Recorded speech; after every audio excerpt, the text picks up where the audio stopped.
관세 이야기 더 자세하게 나눠봐야 되겠습니다. 우리 기업들은 과연 어떻게 대응을 하고 있을까요? 그리고 여기에서 투자 포인트도 얻어보도록 하겠습니다. 오늘은 리더스 인덱스의 박주근 대표와 함께하겠습니다. 안녕하세요, 대표님. 네, 안녕하세요. 네, 반갑습니다. 네. 자, 이 관세 이야기, 트럼프의 이야기를 저희가 하루하루 매일 살펴보고 귀를 기울일 수밖에 없는 상황인데 간밤에 일단은 상호관세 이야기 일단 상정명령에 서명을 했는데 네. 그런데 그나마 좀 한숨을 돌리는 내용들이어서 어쨌든 시간을 좀 벌어줬어요. 4월 초까지 상호관세 관련해서 각 국가별로 그 관세나 비관세 관련된 내용들을 살펴보겠다 이런 이야기를 했습니다. 자, 이 상호관세를 계속 카드를 꺼내고 있는데 이 트럼프의 의도가 뭐라고 보세요? 멕시코하고 캐나다의 관세를 네. 25% 업히겠다고 정식 발표를 하지 않았습니까? 그쵸. 그리고 나서 한 일주일도 안 돼서 한 달 유예하겠다라고 그쵸. 발표를 시간을 또 줬어요. 줬죠. 저는 트럼프 행정부의 전략이 굉장히 영리하다.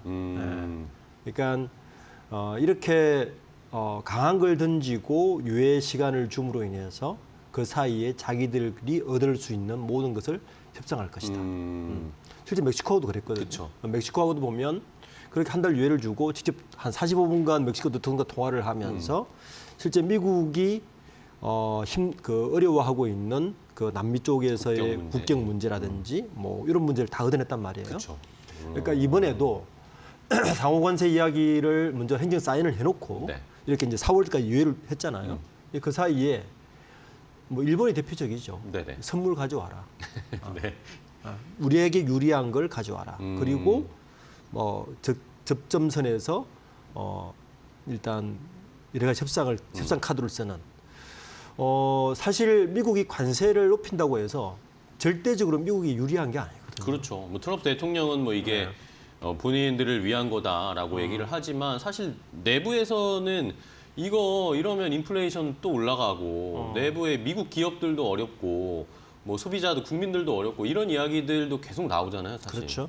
그래서 이미 민주당 쪽에 미국 민주당 쪽에서는 네. 반발 기류가 있고요. 그리고 우리가 기억을 이제 벌써 잊은 것 같은데 미국의 금리가 네네. 금리를 지금 사실은 더 낮춰야 돼요. 그렇죠. 못 낮추죠. 왜냐하면 관세를 지금 상호관세를 전격 시행해 버리면 미국의 물가가 오를 거란 인플레이션이 말이에요. 또. 예. 그러면 금리 못 낮춥니다. 그렇죠. 그 다행스러운 거는 미국의 고용지수 같은 동향을 보면 지난달에 굉장히 괜찮아요. 고용 동향이라든지 실물 동향은 되게 좋아서 사실 그 지표만 보면 금리를 떨어뜨려야 되는데 네네. 지금 미국 연준에서 금리 떨어뜨리는 말을 아직 안 하고 그렇죠. 있죠. 시간을 좀 두겠다. 관세 이렇게. 때문인 건데 사실 이 상호관세라는 게 이 언제 등장한 거를 보면 미국의 대공황 때 등장했어요. 1930년대에. 1930년대요. 네. 이때만 해도 이게 그 당시 미국 상황이 보호무역주의자였거든요. 그러니까 사실은 상호관세라는 거는 보호무역에서 자유무역으로 가려고 만든 게 상호관세인데 지금은 보면 트럼프는 반대. 역으로 가려고 하는 것 그렇죠. 같은데요. 이 지금 같은 경우는 이게 자유무역이 아니라 오히려 보호무역으로 가려고 네네. 하는 추세로 보이죠. 이렇게 되면 양쪽에 다 지금 관세가 올라가기 때문에 어느 국가나 사실은 지금 금값이 오르는 이유가 사실 네네. 그것 때문 아닙니까? 불확실성을 계속 높이는 거죠. 그렇죠. 네. 그러니까 지금 상태에서는 좀 그런 전략, 그러니까 그런 걸 다 염두에 뒀기 때문에 무조건 바로 시행하기보다도 이걸 협상 카드로 쓸 가능성이 높다.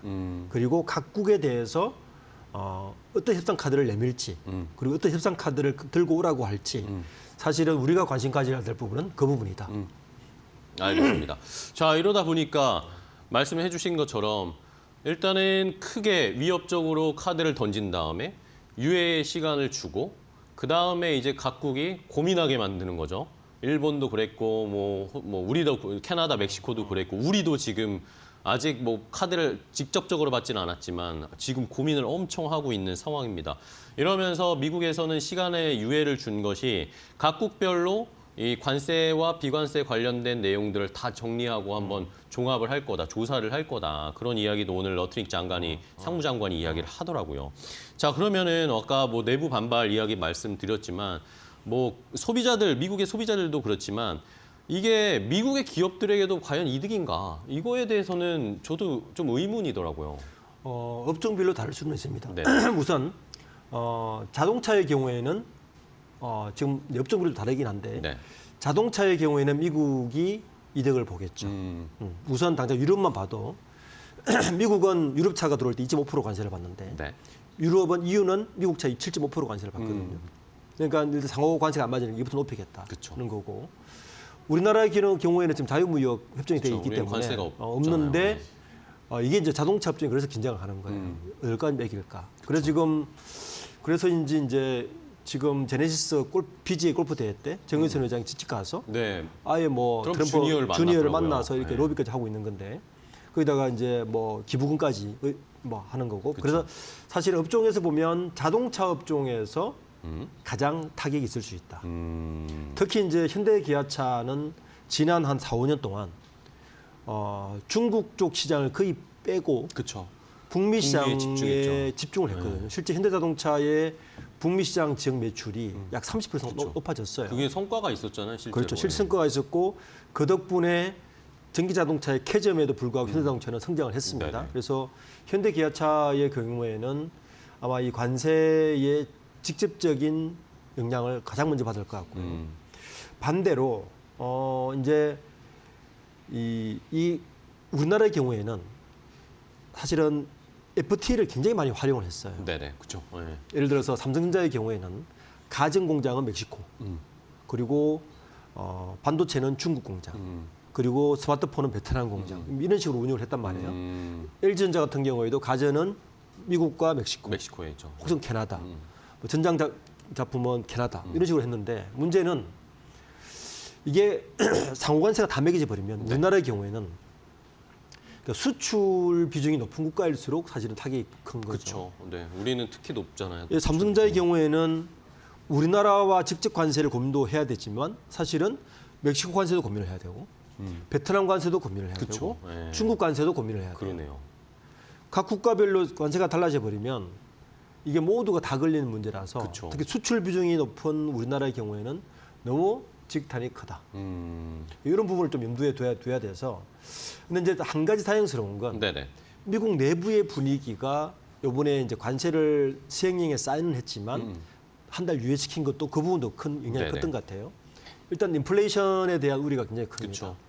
겨우 잡았단 말이에요. 네, CPI 근데 또 그제 나온 거 보니까 또 3%대로 올라갔습니다. 그렇죠. 네. 그러니까 미국 내부의 경제를 봐서는 미국 내 관세를 높여서 미국에 돈이 들어오는 것도 있지만 인플레이션이 높아지면 사실은 이것도 만만치 않은 부담이라서 그쵸. 그거에 대한 부담이 굉장히 크고 그리고 지금 미국의 중소기업들도 관세 부과로 인해서 매출 손실을 예상하는 사업주가 30%가 넘었어요. 네네. 이런 부분도 굉장히 부담스러울 거고 디트로이트 상공회의소 같은 경우도 특히 자동차도 미국에 절대적으로 유리한 것 같지만 그렇지도 않습니다. 미국은 철강을 다 수입해야 돼요. 네, 그렇죠. 예. 철강 관세를 근데 때렸습니다. 철강 관세를 네. 때렸어요.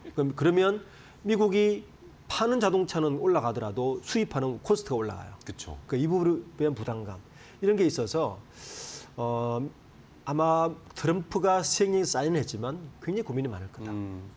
그래서 아마 제가 예상하는 거는 품목별로 그리고 어떤 업종별로 굉장히 다르게 관세를 매길 가능성이 높다. 그렇습니다.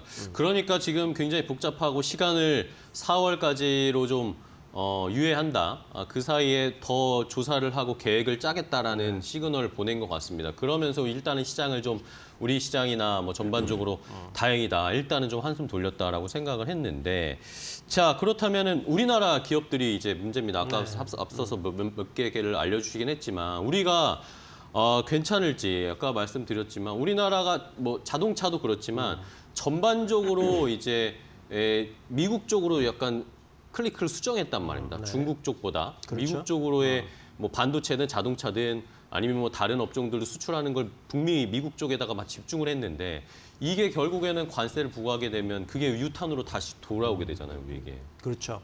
그러니까 사실은 북미 쪽에 지난 정부, 이제 바이든 정부, 네. 사실은 트럼프 1기 정부 때부터 네. 북미 무역 전쟁으로 인해서 우리나라 기업들이 미국으로 집중할 수밖에 없었죠. 네네. 그러다 보니까 중국은 도외시 됐고 미국에 집중하면서 미국 쪽 북미 지역 매출이 이제 굉장히 성장을 했는데 네네. 우선 철강 아까 알루미늄은 먼저 관세를 매겼지만 네. 문제는 실제 우리나라의 주력은 자동차와 반도체입니다. 그쵸. 예. 자동차가 지난해에 북미 수출액이 347억 달러, 네. 거의 40조 육박하죠. 네. 그리고 반도체가 107억 달러입니다. 자동차가 반도체 한 3배 정도 됩니다. 네. 근데 이게 어느 정도 됐냐면 철강 수출의 1, 2배예요. 네. 네. 자동차만 하더라도 둘을 합치면. 네. 이런 상태에서 북미 시장 매출을 늘렸는데 현재 이 매출 늘린 상태에서 관세를 매긴다. 저는 우선 자동차가 아까 말씀드린 대로 가장 타격이 심할 것 같고요. 네.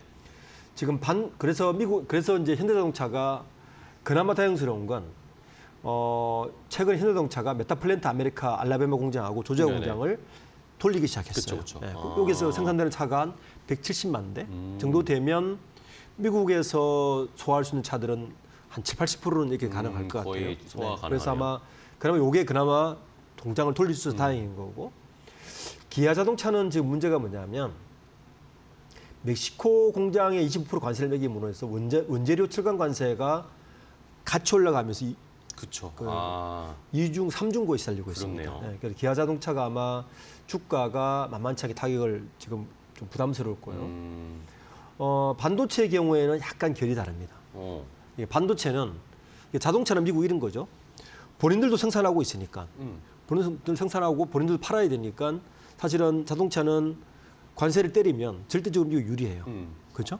반도체는 미국에서 자기 국가에 생산하는 양이 별로 없습니다. 그렇죠. 미국이 반도체에 대한 마이크론 정도인데 마이크론이 마켓시가 한 20%밖에 안 가지고 있으니까 마이크론을 빼고 나면 삼성전자하고 SK 하이닉스가 메모리 반도체의 한 60%를 차지하고 있으니 네네. 반도체는 무조건 관세를 때린다고 해서 미국 유리하지가 않습니다. 그렇네요. 네. 그래서 아마 반도체에 대해서는 굉장히 좀 플렉스한 정책을 때리게 할 것 같고 특히나 요즘 중국의 반도체 성장이 만만치 않습니다. 그렇죠. 예. 특히 이제 중국의 메모리 반도체와 파운드리가 굉장히 성장하면서 네네. 관세도 매겨야 되지만 중국에 대한 반도체도 견제를 해야 견제도 돼요. 해야 되고. 이 두 가지가 맞물리면서 자동차와는 좀 다른 결의 관세 정책을 하지 않을까. 그래서 현대기아차의 타격과 삼성전자, SK 하이닉스의 타격은 약간 다를 것이다. 가전을 가지고 있는 LG전자라든지 다른 쪽은 네.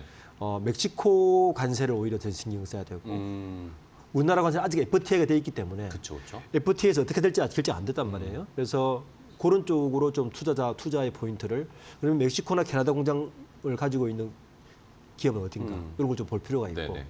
그래서 좀 업종별로 좀 별도로 구분해서 지금 좀 투자 포인트를 좀 관찰하는 것이 네. 좋을 것 같습니다. 알겠습니다.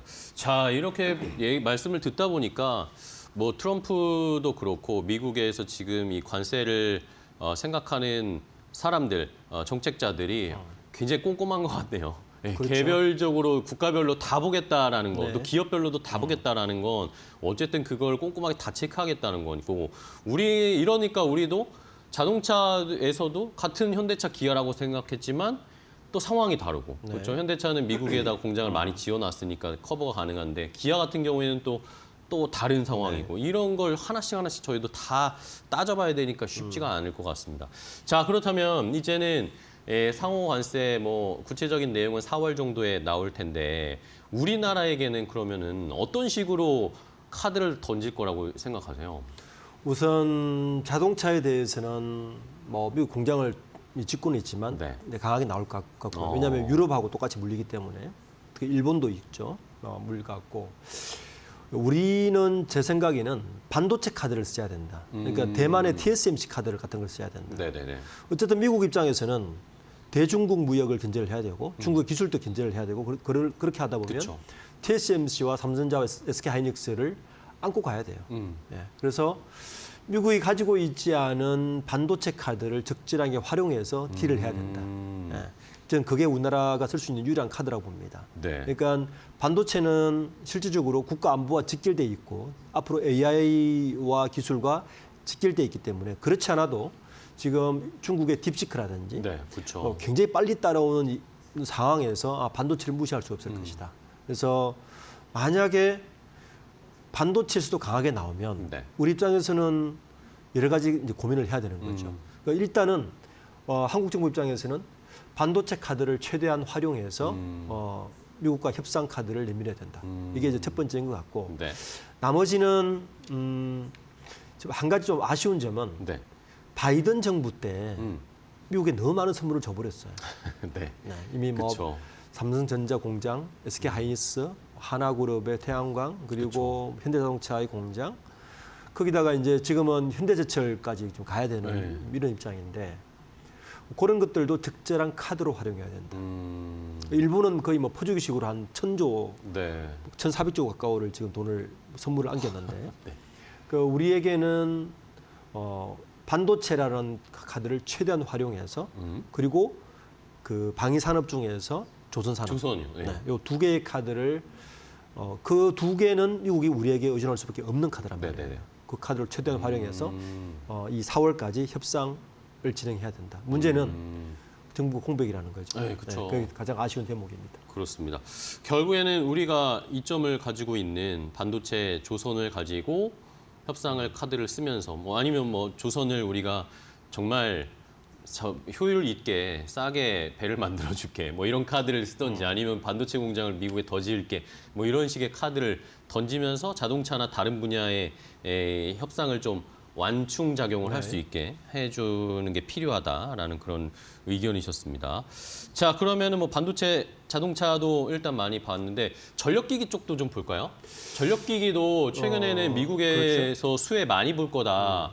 미국에 수출도 많이 하고 있고 뭐 LS 일렉트릭이나 현대 일렉트릭이 미국에다 공장 막 지을 거다. 이런 계획들도 발표하고 있는데 근데 이쪽에서도 어쨌든 관세에 대한 부담이 생겨버렸어요. 생겼죠. 네.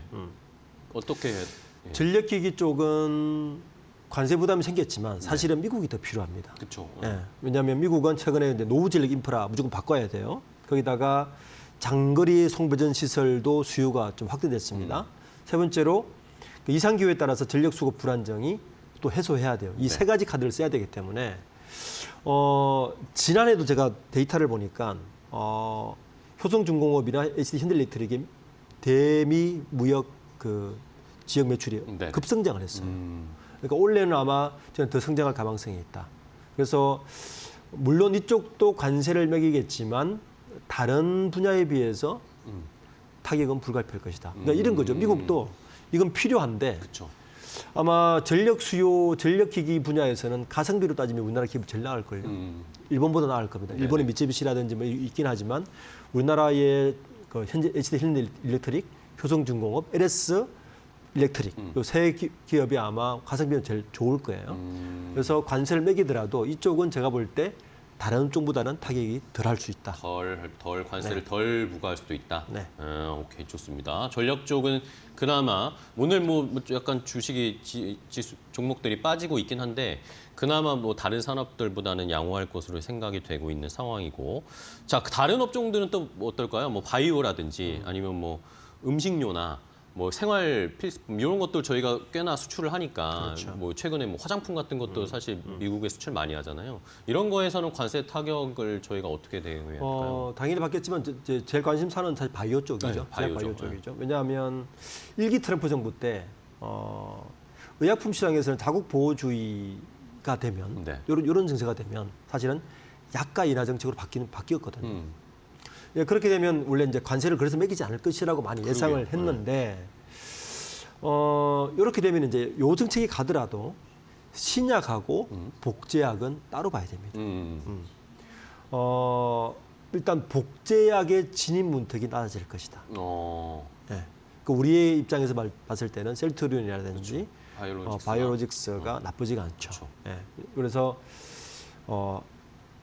저는 관세적 장벽이 높아지더라도 제약 바이오 쪽은 약간 우리에게는 이득이 아닐까. 왜냐하면 아직까지 우리나라 K제약 바이오가 신약 기술이 높지가 않아요. 네. 일단 복제약 쪽, 바이오 시밀러 쪽하고 그리고 여전히 우리나라 바이오 기업들은 직접 신약을 개발하기보다는 빅파마들에게 그쵸. 기술을 팔아서 기술 매출 이전을, 이런을 있기 때문에 요런 트럼프 2기 정부 때도 관세가 있더라도 물론 고강도 관세가 있을 수는 있어요. 근데 그 관세가 오히려 중국 쪽 바이오 시밀러에 매겨버린다면 네네. 생물법이라든지 이렇게 되면 바이오 쪽은 좀 이득을 보지 않을까. 오히려 반사 오히려. 이익이 날 다른 수도 업종에 있다. 비해서는 가장 그나마 긍정적인 섹터가 바이오 쪽이다라고 보고 있습니다. 알겠습니다.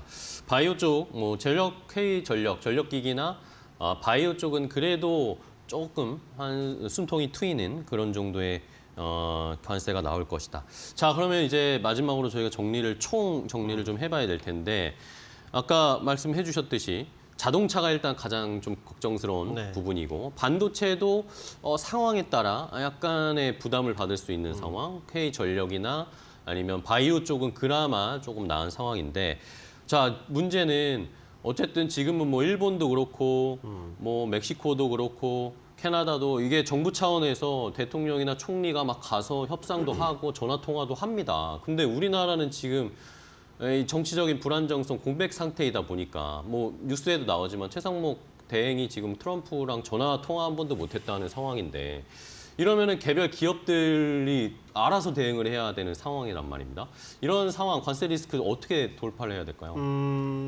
우선 미국의 접점을 찾아야 되겠죠. 네. 그래서 뭐 이미 현대차 같은 경우 빨리 움직였죠. 네. 실질적으로 뭐 정의선 회장이 이미 제네시스 골프에 가 있지 않습니까? 가족끼리까지 동원해서 지금 로비를 하고 있는 것이고, 그리고 인사에서도 미국 인사들을 지금 네, 끌어들였고, 지금으로서는 개별 기업에 대응밖에는 방법이 없다는 게 너무 아쉬운 부분이고요. 일단 우리 기업들은 굉장히 저울질을 하고 있을 것 같아요. 미국에 공장을 지어야 되냐?